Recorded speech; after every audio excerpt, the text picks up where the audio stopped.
Selain Muhammad siapa lagi kakak? Kenapa Nabi Muhammad dijadikan Tuhan seolah-olah dia Tuhan begitu loh?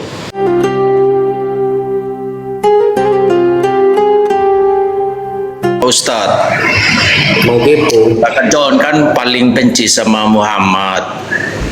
Kakak John ini mau tahu dia ini apakah keturunannya Nabi Nuh atau keturunannya siapa namanya itu yang satu ini kakak, Ismail. Kalau di dalam fakta sejarah, Iya kakak dia Muhammad kasih itu bilang kayak keturunan Nabi Ismail alaihissalam, saudara kandung Ishak. iya yang saudaranya kita sudah ini. Ya coba open cam mas. Kakak tidak mau apa tadi kasih undang buka itu? Gimana? Di Bagaimana? Ya pencet yang mana ini kakak? Oh, udah. Ini saya bantu.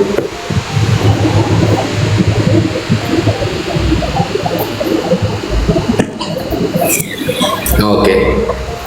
Ya. Saya juga gitu, Pak John. Saya orang yang paling benci sama Paulus. Saya tuh benci kali sama Paulus itu. Kenapa? Karena setiap Paulus ngomong selalu bertentangan dengan Yesus. Yesus ngomong A, Paulus ngomong B. Yesus ngomong C, Paulus ngomong Z. Jadi dia itu merusak ajaran Yesus itu. Begitu. Tapi karena abang tidak mengerti, kalau saya benar itu kakak. Kakak kasih jelasin dulu ini yang saudaranya dia ini dari mana awal mulanya dia ini siapa Boleh ini kakak? Ya, boleh itu dah. dijelaskan kesamaan Paulus dengan Yesus mungkin? Tidak ada kesamaan, dia orang biasa Paulus itu kakak. Soalnya esensi dari Kristen itu kakak mencari orang yang berdosa, bukan mencari orang suci kakak. Mencari orang yang berdosa, bertobat. Ini Berdosa apa bertobat? Kalau bertobat ya suci dia. orang yang berdosa yang mau bertobat. Begitu. Yang seperti Paulus sudah dia kan orang berdosa dia kan pembunuh Kristen dia itu kakak. Habis Nah, itu itulah makanya saya heran kenapa ada orang berandalan kayak dia malah tulisan-tulisannya dijadikan kitab suci padahal dia berandalan loh, preman dia itu. Iya, tapi kan dia dijamah sama Tuhan kakak. Mana Dia ada nggak dalilnya bahwa dia dijamah oleh Tuhan? itu kan sudah mungkin dari orang saksi-saksi itu pun dulu paling udah dibunuh. Contohnya kakak yang saksi-saksi yang penjaga kuburnya Tuhan Yesus yang waktu di Jaga kuburnya ya Yesus. tahu kakak itu cerita yang tukang jagalnya Tuhan Yesus itu, yang tukang siksa Tuhan Yesus dulu itu. Oh, Dia Yesus kan itu ada kuburannya. iya yang bangkit dari kubur itu kakak, yang tidak ada lagi itu.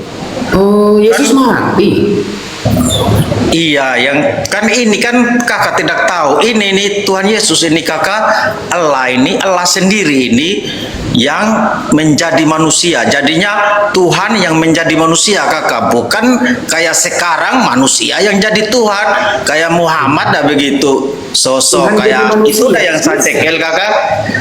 Aslinya begitu dia punya cerita kakak. Ini Allah yang Ismail punya Allah, Ishak punya Allah. Ini dah Yesus ini kakak. Begitu. Enggak lah. Saya Dia- tidak pernah menemukan dalam perjanjian Saya lama. Ya, percaya Ishak pernah menyebutkan nama Yesus, enggak ada di perjanjian lama. Ismail tidak pernah menyebut nama Yesus, tidak pernah. Abraham tidak pernah menyebut nama Yesus dalam perjanjian lama. Jadi mereka nggak kenal sama Yesus. ya karena dulu Allah. Setelah dia dijadikan manusia lahir melalui Ada orang Yahudi ngomong Allah itu nggak ada. dikasih nama kan ada di penampakan malaikat itu sebelum dia lahir kakak, ada kan malaikat kasih penampakan ke bapaknya Yusuf, berikan anak ini namanya Yesus. Itu nama dari Allah memang sendiri kakak. Di mana sih Allah ayatnya? Coba dibuka ayatnya. Ayatnya di mana itu? di Lukas dia kakak, di Lukas. Perjanjian lama, bukan Lukas kan perjanjian baru. Di Oh, kalau perjanjian lama. di perjanjian apa? Di Mika 5 ayat 1 kayaknya itu. Lah, Mika tidak bahas kelahiran Yesus. Ada, karena kakak tidak mengerti dia punya ini apa. Dia itu bukan kayak baca majalah dia ini kakak, bukan kayak begitu. Ada dia punya arti. Orang-orang tertentu yang mengerti dia firman Tuhan ini, karena firman Tuhan sendiri itu dah Tuhan kakak, begitu. Kok bisa? Jadinya Kan orang Abraham hidupnya jauh sebelum Yesus, kok bisa kenal? namanya Allah Abraham itu Yesus dah yang Allah dah yang berubah yang menjadi manusia untuk membangun relasi kembali hubungan kita sama manusia, karena kita udah jatuh dalam dosa waktu zamannya Adam dan Hawa kakak. Jadinya percuma kakak ngomong, makanya saya tidak terlalu suka ikut Yusuf PI kayak lelucon aja, tidak mau serius kayak kakak begini. Kalau sama kakak saya senang karena orangnya bijaksana, orangnya mau kasih seimbang, kasih sama begitu loh. Kayak Bang Suma, bagus juga Bang Suma begitu. Kalau Yusuf PI dipotong-potong kita sama dia, dipelintir-pelintir begitu, baru suka tertawa, dibikin tertawa kan, enggak ini kita penyampaiannya kita itu buyar jadinya kakak begitu. Makanya saya tanya sama kakak ini, Muhammad ini datangnya dari mana sama kakak? Apakah dia ini cucu-cucunya Nuh dorang? Apakah dia ini anaknya Ismail dorang? Begitu saya tanya sama kakak ini begitu. Jadi Nabi Muhammad Shallallahu Alaihi Wasallam beliau itu keturunan Nabi Ismail. Oh, jalur Khedar. Iya. Khedar. Nah, bagaimana cara kita tahu? Jadi begini, di dalam Islam itu berbeda dengan Kristen. Di dalam Islam, setiap catatan sebuah nasab, setiap catatan sebuah kitab suci, itu akan ditemukan siapa yang mencatat, ya, siapa yang menulis, dan siapa orang yang menjadi saksi. Itu ketemu. Misalnya Nabi Muhammad SAW mengatakan bahwa dia dipilih oleh Allah, Innallaha astafani min bani Kinanah, misalnya wastafani dari Nabi Ismail alaihi salam. Terus, nah, hadis itu sahih diriwayatkan oleh Al-Imam Al-Bukhari misalnya. Nah, Imam Bukhari ini siapa? Ada catatannya. Hidup di zaman kapan? Ada catatannya. Lengkap. Tidak seperti di dalam kekristenan. Misalnya di dalam kekristenan saya nanya misalnya, siapakah nama ayahnya Paulus? Gak akan ketemu. Ya. Siapakah nama ayahnya Paulus? Sampai kiamat semua orang Kristen sedunia mencari, gak akan tahu. Kalau iya, kita tidak bisa. Saya tidak tahu kakak. Saya juga tidak tahu ayahnya dia. Ya, Imam Bukhari. Imam Bukhari ini bin siapa? Anaknya siapa? Ketemu semua. Semuanya ketemu. Rapi kalau di Islam. Begitu kan? Ada yang mau disampaikan lagi? Nah, tetap masih dalam perjalanan ini Ismail yang kakak bilang Muhammad. Ini kan yang kelihatan kan Muhammad yang kita tahu kakak bilang dari kalau memang dia keturunan Ismail kakak ya. Selain Muhammad siapa lagi kakak? Begitu. Selain Nabi Muhammad, anaknya Nabi Ismail. Siapa lagi? Iya, siapa lagi? Masa cuman Muhammad toh? Pasti Ismail ini banyak dia punya anak ini. Ada di manakah mereka? Apakah mereka di Jordan? Apakah mereka ada di ini yang perang kemarin Irak? Pasti mereka penempatannya di situ sudah kakak ya, antara Irak, Baghdad sama ini pelariannya ke Mesir sudah mereka juga pernah, pasti ada juga mereka di sana. Siapa-siapa mereka kakak yang masih ada ini? Pasti kerajaan-kerajaan itu kan sistem raja zaman dulu kakak kan? Makanya kenapa kakak tunggu perbedaan ya?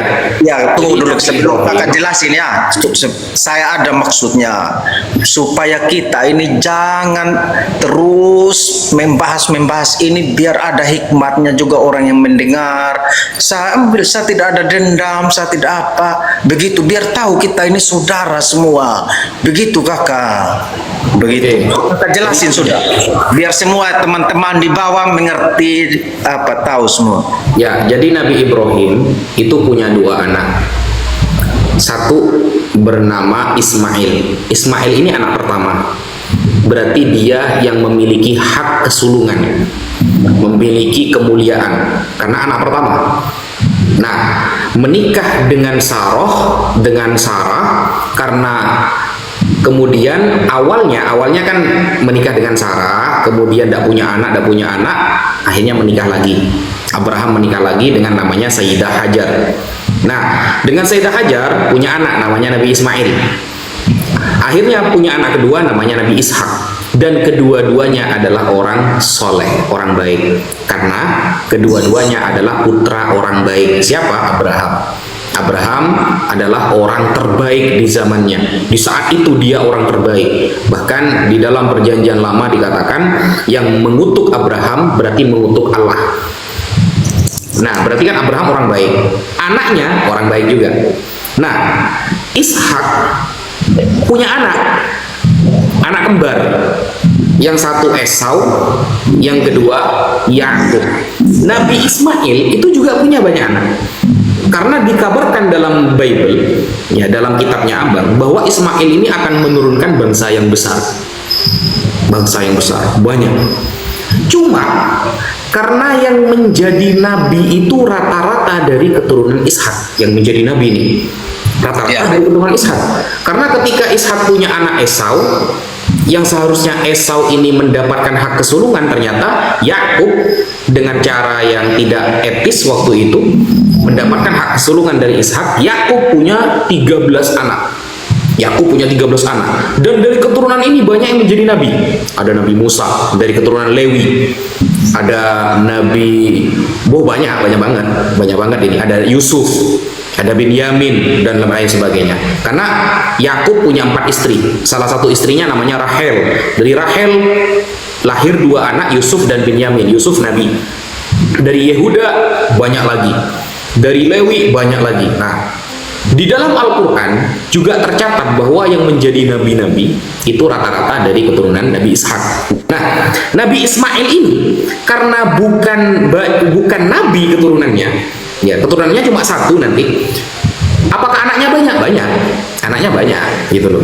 Cuma apakah yang menjadi nabi banyak? Tidak. Yang menjadi nabi itu cuma 1, yaitu Nabi Muhammad SAW. Maka wajar catatan Ishak ya itu lebih banyak daripada catatan Ismail. Kenapa? Karena catatan Ishak itu banyak yang menjadi nabi, dan nabi itu tercatat dalam kitab suci. Ya, karena nabi itu orang yang paling keren kan, orang yang paling hebat di sebuah kaum. Nabi itu paling hebat, maka tercatat. Nah, Nabi Ismail sampai Nabi Muhammad ini tidak ada catatan. Catatan paling lengkap itu adalah ketika Nabi Muhammad disambungkan sampai Adnan. Dari Adnan setelahnya itu sudah tidak ada kesepakatan sebagaimana yang ada di kalangan Bani Israel. Karena di Bani Israel ini banyak kali yang jadi nabi itu banyak. Ada Yahya, ada Zakaria, Yohanes Pembaptis, banyak. Nah, maka kalau kita mencari catatan yang maksimal yang disepakati semua faktor sejarah, semua pakar sejarah, maka sulit. Untuk Ismail memang sulit karena yang menjadi nabi nanti di akhir itu Nabi Muhammad SAW. Tapi ingat, yang perlu diingat adalah kabar dari seorang nabi itu pasti benar. Kabar dari seorang nabi itu pasti benar. Jadi ketika Nabi Muhammad mengatakan bahwa beliau adalah keturunan dari Nabi Ismail melalui jalur Adnan, ya melalui jalur Adnan dari putra Nabi Ismail Khedar, maka itu berarti kabar yang benar, namanya khobarus shadiq, karena kabar itu disampaikan dengan lisan yang jujur dari seorang nabi yang diutus oleh Tuhan. Kira-kira seperti itu. Apakah saya bisa menyebutkan anak-anak Ismail? Bisa, ada, catatannya ada. Tapi tidak sekeren Ishak, karena Ishak memang keturunannya banyak yang jadi nabi, dan kumpulnya di daerah sekarang yang lagi konflik itu tidak usah saya sebutkan. Sekarang di daerah yang sangat konflik itu tempatnya ada Sulaiman, ada Daud, banyak begitu. Tapi ini kenapa ini kakak dorang dijadikan Muhammad sebagai Tuhan kakak? Gimana? Kenapa Nabi Muhammad dijadikan Tuhan, seolah-olah dia Tuhan begitu loh? Gak pernah. Islam tidak pernah mengatakan Nabi Muhammad Tuhan. Nah, yang kakak bahas sama itu dorang sama Edis sama yang rob itu kakak. Rob itu masalah bahasa, bukan menuhankan orang, bahasa. Edis mengira Robbun itu artinya hanya Tuhan. Padahal Robbun itu adalah kata bahasa Arab. Kata bahasa Arab itu satu kata bisa memiliki banyak makna. Bisa memiliki banyak makna. Nah, Edis tidak paham bahasa Arab karena dia tidak pernah belajar bahasa Arab. Ya mohon maaf kakak, mohon maaf. Iya. Saya itu di pesantren bertahun-tahun. Iya. Tidak usah ditanyakan bahasa Arab karena memang tempat saya ngomong bahasa Arab di pesantren. Melawan Mas Edis yang sama sekali gak ada di pesantren, sama sekali tidak pernah belajar bahasa Arab gitu.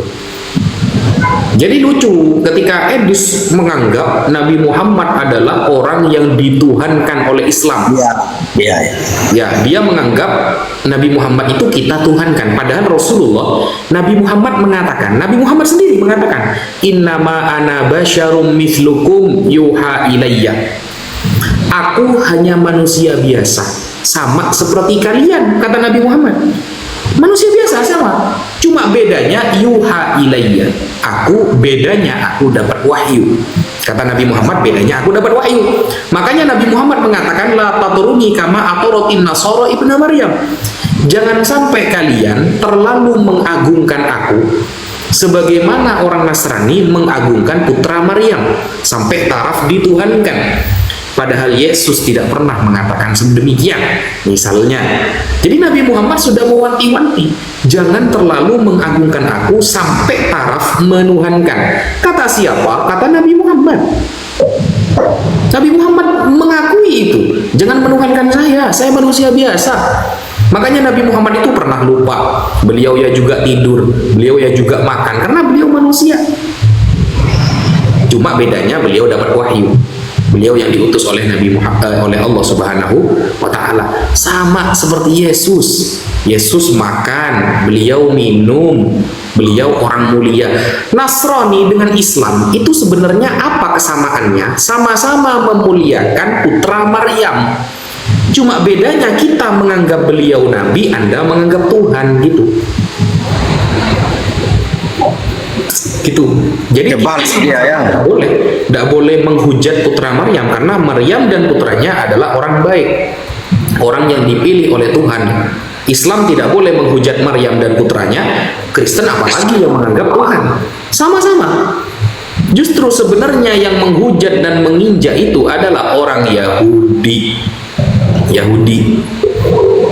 itu di zaman Yesus saja. Yesus dilaporin ke Pilatus sampai disidang, sampai dihancurin, diseret. Yesus siapa? Kerjaan siapa? Orang Yahudi. Sampai detik ini orang Kristen kalau ketemu orang Yahudi ada yang ngeludah, orang Yahudi sampai mencaci maki. Yahudi sebenarnya musuhnya itu Yahudi.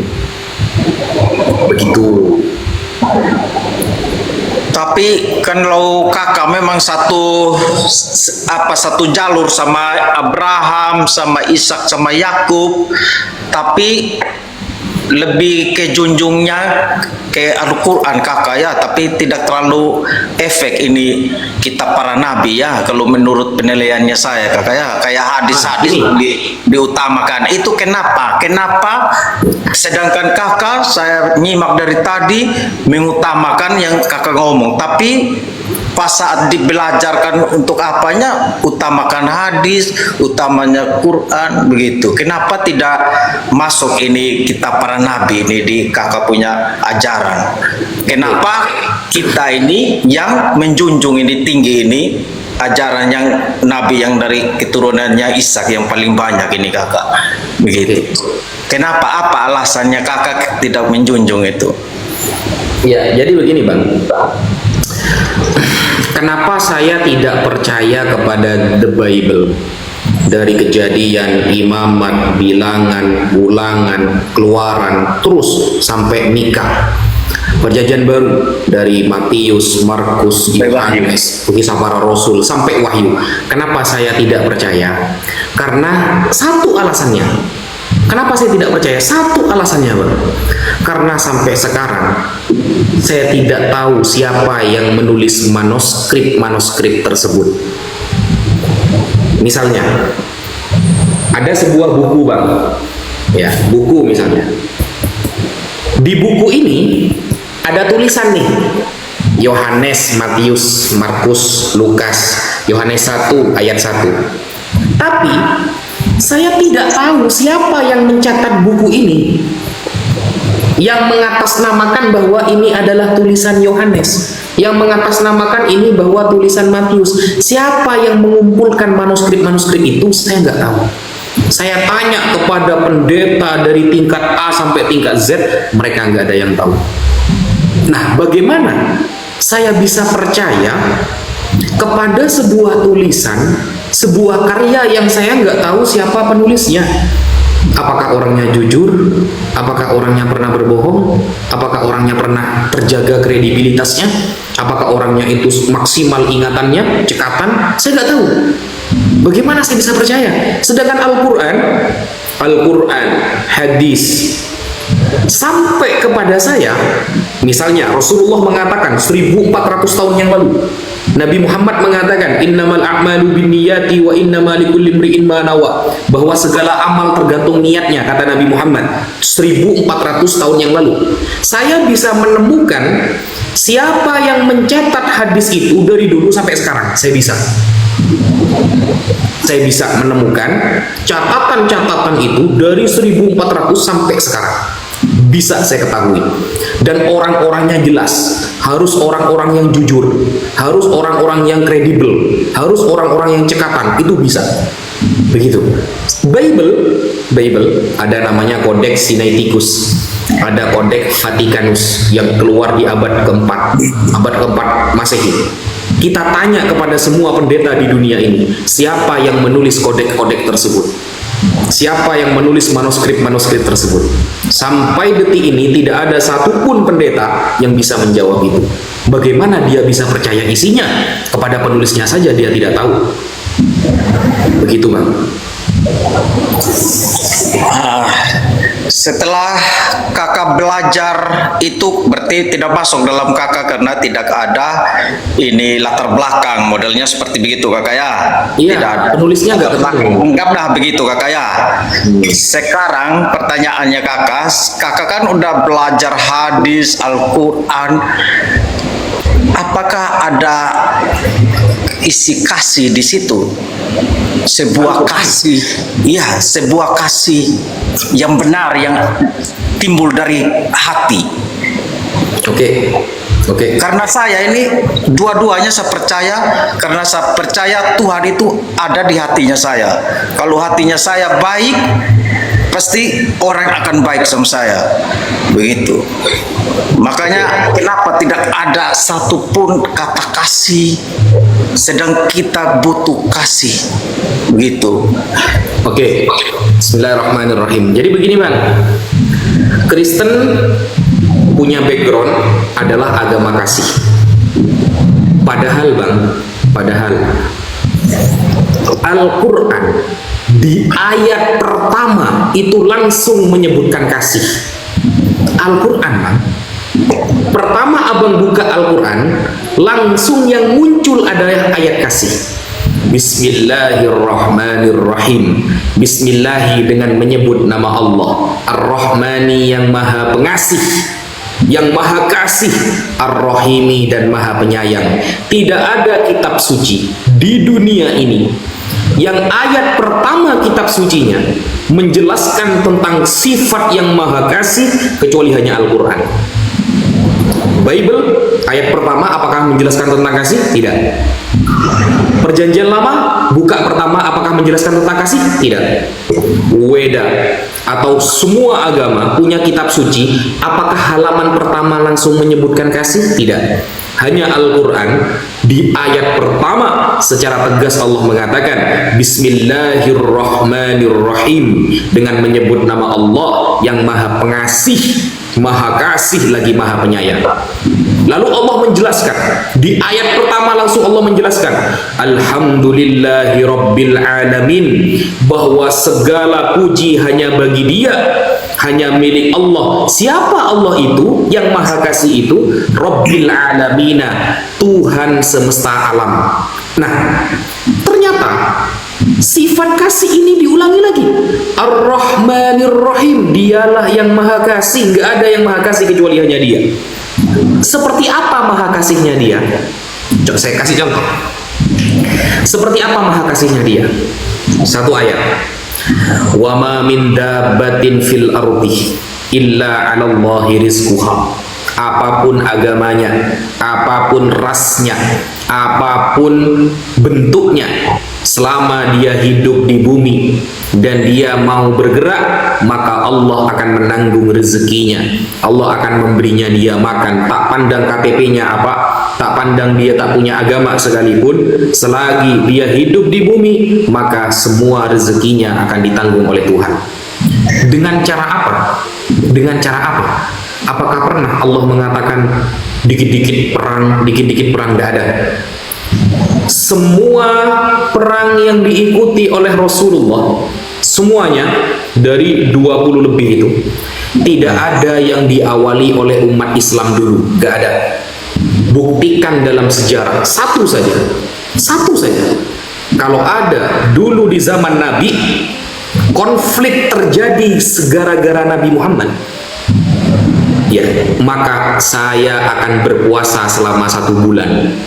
Kalau ada penyebabnya adalah Nabi Muhammad, sebuah konflik, kalau ada dalam sejarah, ya, ada sejarah misalnya ada peperangan, ada konflik, itu disebabkan Nabi Muhammad, gara-gara beliau saya siap berpuasa 1 bulan.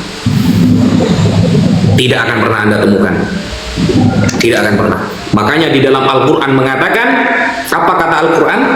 Qatilul ladzina yuqatilunakum wa la ta'tadu fa innallaha la yuhibbul mu'tadin. Apa kata Al-Quran?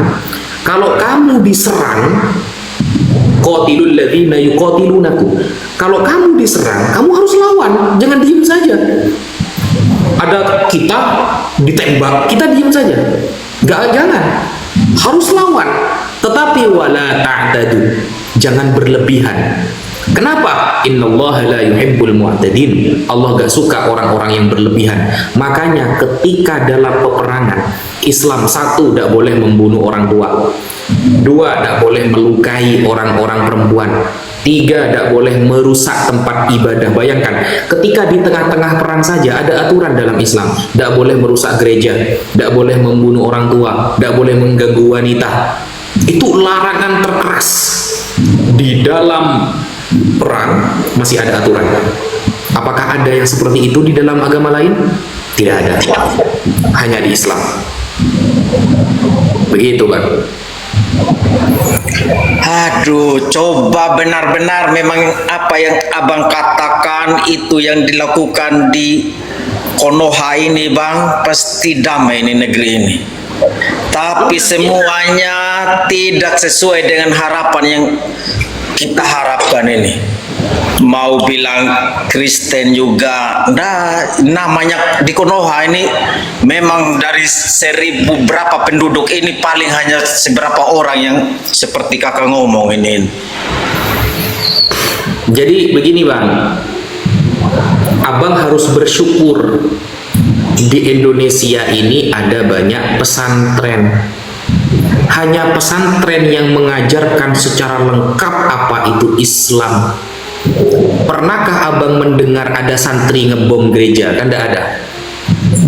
Orang-orang yang ngebom gereja, membakar masjid, rata-rata bukan dari santri. Bukan dari santri. Tidak ada, saya tidak pernah mendengarkan ada seorang santri yang taat di pesantren lalu berbuat keonaran dengan tanpa sebab. Tidak ada, Bang. Makanya pesantren-pesantren yang ada di Indonesia itulah yang mengajarkan bagaimana Islam harus bertindak. Rasulullah itu paling benci orang yang berkhianat. Makanya ketika ada perjanjian dulu di Madinah, dulu ada namanya Piagam Madinah. Perjanjian tidak boleh mengganggu antara agama satu dengan agama yang lain, tidak boleh mengganggu. Kemudian ada preman orang Yahudi mengganggu wanita-wanita Islam, dikhianati Rasulullah. Maka Rasulullah menghukum dia, menghukum sesuai kesepakatan. Bahkan Rasulullah didukung oleh salah satu orang Yahudi. Memang dia salah, memang dia salah. Saya sampai detik ini, apakah tetangga saya nggak ada yang Kristen? Ada. Apakah ketika Idul Adha kita motong daging, apakah mereka tidak dapat? Dapat. Setiap kita ada acara, karena saya lihat orang Kristen yang di daerah saya itu orangnya nggak mampu, setiap kita ada acara kita antarkan makanan dan kita tidak pernah ngajak dia masuk Islam. Saya tidak pernah satupun, ayo bu dong, udah baik nih, kita sudah baik sama ibu, ayo dong masuk Islam, tidak pernah. Kita ngasih karena memang hak kita sebagai tetangga, ya sudah selesai. Bukan mau mengajak dia masuk Islam, enggak. Karena apa ya, keyakinan itu tidak bisa dipaksakan. Keyakinan itu tidak bisa dipaksakan. Begitu. Dan cara saya dakwah tidak seperti sebagian orang. Saya itu dakwahnya itu tidak menghujat-hujat, enggak. Harus menghina-menghina, enggak. Cara dakwah saya tidak seperti itu. Kalau dia menghujat, saya tinggalkan. Kamu menghujat, saya turunkan. Tidak perlu saya ngobrol sama kamu. Kalau kamu mau bahas ilmu, ayo kita sama-sama buka. Referensi kamu apa, saya akan buka referensi saya. Tapi kalau kamu hujat, saya tinggalkan. Ngapain mau ngobrol sama penghujat? Benar. Seperti itu. Ini lagi abang, biar saya jangan kepo juga abangnya. Abang kan sering dakwah katanya tadi ya. Apakah kakak Wafi ini kalau dakwah minta bayarannya harus wow gitu? Atau ini terima apa adanya, atau dari modelnya abang mau dakwah ke Kalimantan, apakah orang Kalimantan sudah menyiapkan dana yang wow buat abang biar abang dakwah di sana? Begitu maksudnya. Ini pertanyaan bagus ini. Iya, saya paling benci yang begitu kakak, makanya saya bertanya begitu. Bang, saya itu orang yang setiap bulan pasti ada undangan ceramah. Hampir pasti ada undangan ceramah, Bang. Saya itu ceramah di Jakarta, Madura, Kalimantan, Pontianak, daerah Kalimantan Barat, Kalimantan Timur, di Batam, hampir seluruh Indonesia saya pernah nyampe. Jangan ditanyakan bayaran, Bang. Saya itu sering minjem uang di tengah jalan gara-gara ada dikasih uang. Jadi ini karena abang bertanya, saya jelaskan ya. Saya pernah diundang ke Banten, saya pernah diundang ke Tangerang, Banten. Dari, bayangkan ya, dari Jawa Timur ke Banten, naik pesawat itu PP-nya aja sudah hampir 3 juta. Nyampe Banten, saya dikasih uang 500.000. Ah bukan, 500 apa 600. Nah, ya sudah, itu rezeki saya kan, seperti itu. Saya tidak pernah meminta dia saya harus dikasih 10 juta lalu baru boleh ceramah. Enggak. Saya pernah di Tangerang dikasih enggak sampai 1 juta. Pulang saya minjem uang ke teman. Loh, kamu kan undangan, kok bisa tidak punya uang? Ya sudah, bukan rezeki saya berarti. Bukan rezeki saya. Berarti kan orang itu pengen ngaji ke saya tapi tidak punya rezeki. Berarti saya harus ngajari dia dan harus saya yang nyari rezeki. Itu sering terjadi, terutama di Jabodetabek. Terutama undangan di Jabodetabek itu sering. Di Jawa Barat pokoknya ya, di Jawa Barat itu sering. Saya ke sana, pulang dikasih uang 1 juta. Naik bis saja, PP itu kurang uangnya. Itu sering. Apakah kemudian saya pernah menceritakan hal ini ke orang-orang? Tidak pernah. Karena abang bertanya, saya jelaskan bahwa Islam kalau ada orang niat, kan gini, kenapa bang? Kakak begitu. Ya, kenapa saya itu tidak pernah begini? Waduh, gimana ini? Saya sudah jauh-jauh, sudah disuruh ngajar, sudah disuruh ceramah, malah pulang, saya dikasih uang sedikit, tidak bisa balik. Gimana ini? Saya tidak begitu, pikiran saya begini Bang. Pikiran saya tuh begini. Saya punya ilmu itu dari Allah gratis. Dulu saya ketika mencari ilmu itu oleh Allah dikasih sehat, oleh Allah dikasih gratis. Kenapa saya minta bayaran atas ilmu saya? Saya kan malu. Ya. 6 tahun, ya 10 tahun saya di pesantren, orang tua saya dikasih lancar rezeki, saya dikasih sehat, akal saya tidak pernah digeblekkan oleh Allah, itu lancar, alhamdulillah. Sama ketika saya disuruh sholat oleh Allah, apakah saya minta bayaran atas sholat saya? Kan tidak. Saya sudah dikasih sehat, saya dikasih rezeki, ya kewajiban saya sholat. Apakah kemudian saya minta bayaran dari sholat saya? Kan tidak. Maka ketika saya itu diundang oleh orang, orang mau yang penting apapun yang mereka mampu, ya sudah. Kalau saya punya rezeki ya saya bilang. Tapi kalau saya nggak punya rezeki, kadang saya bilang, Mas, mohon maaf, antum nggak ngasih, terserah. Apakah pernah? Nggak dikasih apa-apa, saya pernah. Gitu. Yang penting transport saya tanggung. Saya naik bis, bolak-balik atau naik pesawat itu tanggung. Masalah yang lain itu terserah kamu. Kan seperti itu. Jadi selama bertahun-tahun saya belajar agama, dikasih sehat oleh Allah, dikasih gratis. Kenapa saya harus menuntut orang harus bayar 10 juta, 20 juta, 30 juta, dan uangnya dibuat foya-foya dan beli barang mahal, kan begitu. Seperti itu. Terima kasih banyak kakak atas penjelasannya. Dan yang ini yang terakhir kakak, kita kan ngomong kasih tadi kakak ya. Kalau di saya pernah Tuhan Yesus bilang, kasihilah Tuhan Allahmu dengan segenap hatimu dan dengan segenap akal budimu, dan kasihilah sesamamu manusia seperti dirimu sendiri. Apakah Muhammad adakan perjanjian antara Muhammad dan dan manusia seperti begitu? Apakah ada kata-katanya seperti begitu? Saya nggak paham, gimana maksudnya? Kan Tuhan Yesus pernah bilang, kasihilah Tuhan Allahmu dengan segenap hatimu dan dengan segenap akal budimu, dan kasihilah sesamamu manusia seperti dirimu sendiri. Pertanyaannya saya, apakah ada kata-kata seperti begitu dari Muhammad? Di hadiskah, di Qurankah, di ayat-ayat apakah adakah pernyataan Muhammad seperti begitu? Kasihilah, kasih, tentang kasih Ya, kan? seperti yang saya ngomong tadi itu. Nabi Muhammad. Karena itu yang pedoman saya kakak, junjungan saya. Karena dia itu cocok jadi teladan buat saya, cocok jadi panutan buat saya. Karena kata itu. Jadi begini, Nabi Muhammad itu saking dari baiknya, beliau tidak memandang agamanya apa, sama ketika beliau memberikan kasih. Jadi dulu di zaman Nabi Muhammad ini dijelaskan di sebuah hadis sahih yang meriwayatkan salah satunya adalah sahabat Anas bin Malik.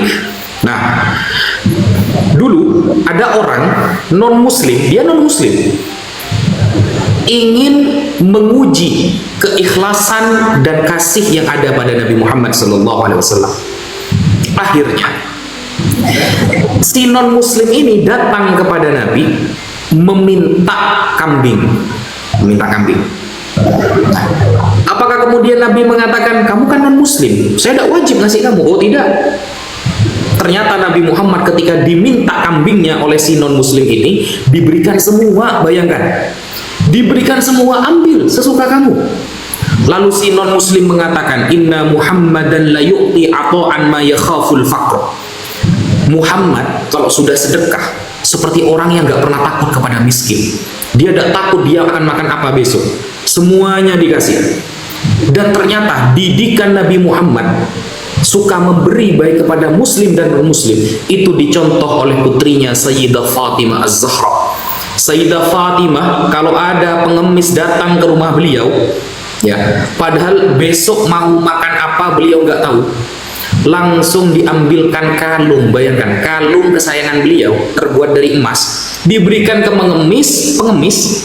Secara akal mustahil ada orang tidak punya uang malah dikasih emas. Tapi itu terjadi kepada Sayyidah Fatimah Az-Zahra. Nah, didikannya sukses. Nah, lalu bagaimana tentang pribadi Nabi Muhammad dalam Al-Quran? Beliau, laqad ja'akum rasulun mir rabbikum. Dan telah datang seorang rasul dari Tuhan kalian. Siapa dia? Nabi Muhammad SAW. Apa sifat Nabi Muhammad yang ada dalam Al-Quran? Satu, harisun alaihi, harisun alaikum, anittu azizun. Dan Nabi Muhammad nih, gimana itu ayatnya ya? Laqad ja'akum rasulun mir rabbikum azizun alaihi ma anittum harisun alaikum bil mu'minina raufur rahim. Bil mu'minina raufur rahim. Dia sangat mengasihi umat. Dia adalah orang yang paling perhatian kepada umat. Bahkan Nabi Muhammad SAW adalah tempat di mana orang-orang fakir miskin di sekitarnya mengambil jatah makanan. Nabi Muhammad itu ciri-cirinya kalau Nabi ya. Misalnya, saya Nabi Muhammad dapat makanan, maka beliau tidak akan makan makanan itu sebelum santri-santri beliau makan duluan.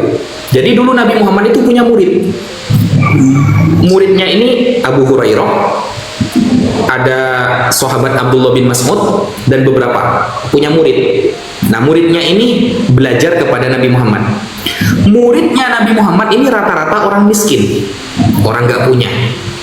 Maka setiap Nabi Muhammad itu dapat rezeki, ada tamu ya, ada tamu datang ke rumah Nabi Muhammad, lalu dikasih uang, dikasih jajan, dikasih susu.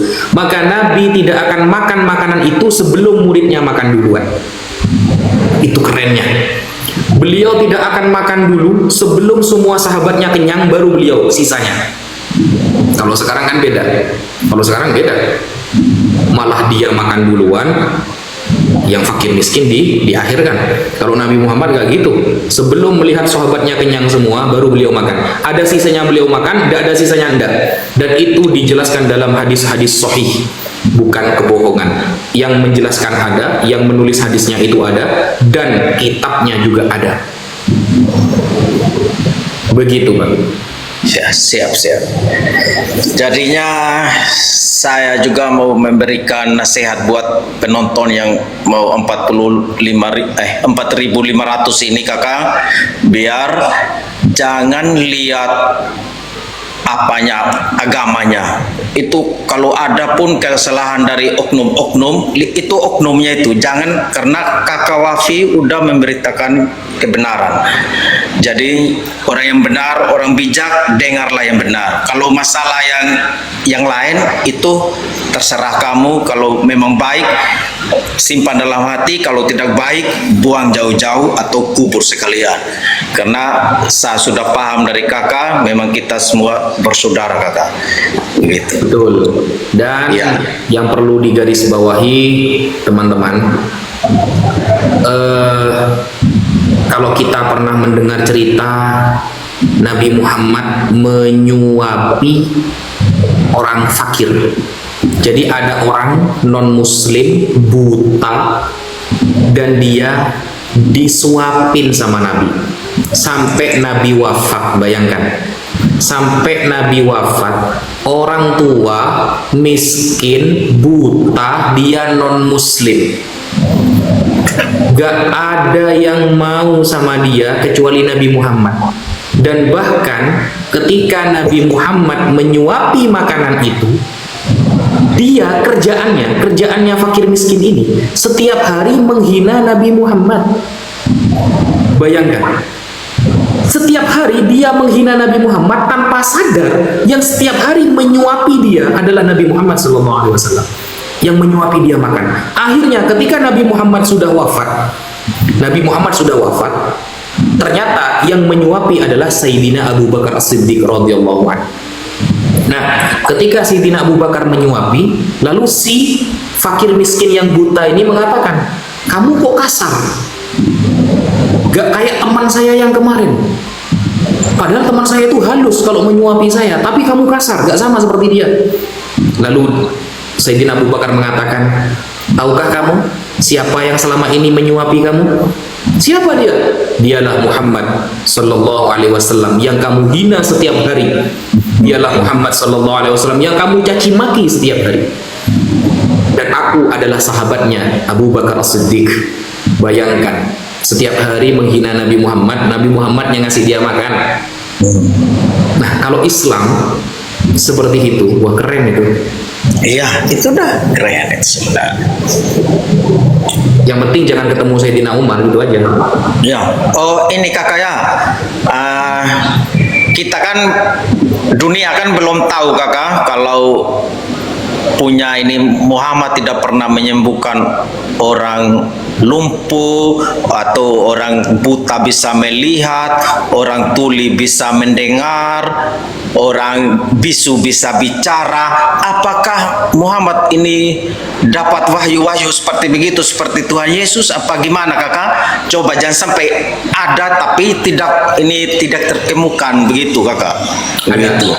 Iya, begitu maksudnya saya kakak. Kalau Tuhan Yesus kan memang udah sering saya dengar yang begitu. Mujizat kan maksudnya kan? Ya, mujizat kakak begitu Nah, maksudnya jadi saya. ini, satu, hadis sohih, bukan do'if hadisnya, sohih.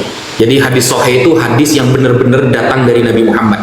Satu, an Uthman bin Hunayf, diriwayatkan dari sahabat Uthman bin Hunayf. Ata dorirun an Nabiya sallallahu alaihi wasallam. Suatu saat ada sahabat yang tunanetra, matanya buta, datang kepada Rasulullah. Ya Rasulullah, doakan saya agar saya sembuh dari kebutaan. Nah, apa kata Rasulullah? I'til midad fa ahsin wudu'aka fa shalli rak'ataini fada Allah. Jadi kamu datangi tempat wudhu, perbaiki wudhu kamu, dan kamu sholat 2 rakaat lalu berdoa kepada Allah dengan bertawassul kepada Nabi Muhammad. Jadi ketika berdoa harus membawa nama Nabi Muhammad kepada Allah. Langsung ketika itu dia bisa melihat. Itu hadisnya sahih dan diriwayatkan banyak sahabat. Satu, dua. Ada seorang sahabat yang bernama Bashir bin Akrobah. Jadi Bashir ini anaknya, Akrobah ini ayahnya. Akrobah ayahnya, Bashir anaknya. Suatu saat datang ke Rasulullah. Bashir ini gak bisa ngomongnya itu gak fasih, ngomongnya itu cacat. Nah, lalu ketika Rasulullah bertanya, siapa nama kamu? Mas Muka. Siapa nama kamu?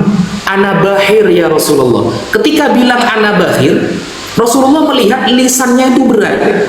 Dia gak bisa bicara, bicaranya itu gak lancar. Lalu fabasoko Nabi sallallahu alaihi wasallam fihi. Lalu ditaruh ludah oleh Nabi di mulutnya dan dipegang kepalanya.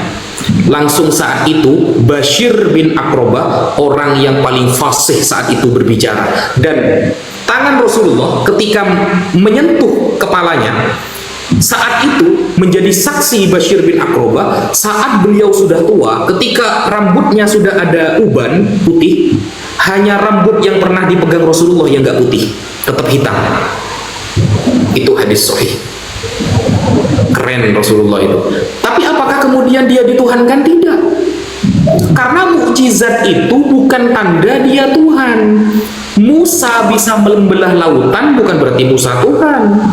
Ketika ada seorang utusan punya mukjizat, punya kekuatan, kekuatan itu dikasih oleh Allah, diberikan oleh Allah. Musa bisa membelah lautan. Dia, apakah itu kekuatan Musa? Tidak, datang dari orang, dari zat yang mengutus dia, dari sosok yang mengutus dia. Begitu. Bukan kekuatan murni dari dirinya, bukan. Begitu, Bang. Ya. Ya itu dulu kita ngobrol kakak, saya follow kakak, sekarang kakak follow back ya, biar kita berteman kakak. Ini kita bukti pertemanan kita ini kakak. Dan karena besok saya bangun pagi antara anak-anak sekolah kakak, jadinya kita istirahat dulu. Untuk adik-adik, pertahankan imanmu, biarkan oknum-oknum yang begitu biarkan mereka, nanti suatu hari juga mereka akan sadar. Itu aja. Salam damai sejahtera kakak. Siap, sama-sama Bang John.